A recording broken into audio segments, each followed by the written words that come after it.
शहरका सुविधाहरू गाउँ पुगेर आराम गर्न थाले। गाउँका मानिसहरू शहरको कोलाहलमा हराउन थाले।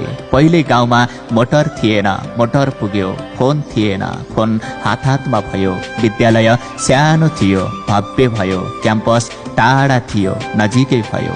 त्यही पनि गाउँघर किन रित्तो भयो।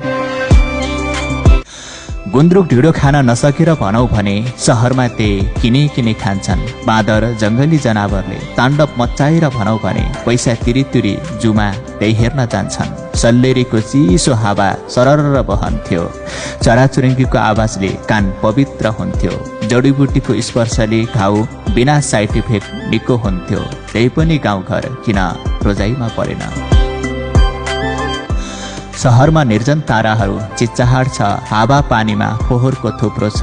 ओल्लो घरकोले पल्लो घरकोलाई चिन्दैन। झुत्रे झाम्रेलाई त कुकुरले पनि नहप्काइ छाड्दैन। आत्मीयता र मित्रताले उहिले यो ठाउँ छोडिसके। मानवता र निष्कपताले उहिले यो ठाउँ माया मारिसक्यो। अचम्म छ फेरि यस्तै सहर किन भरिन्छ। मान्छेलाई मान्छे बनाउने गाउँ किन रित्तिन्छ। मान्छेलाई मान्छे बनाउने गाउँ किन रित्तिन्छ।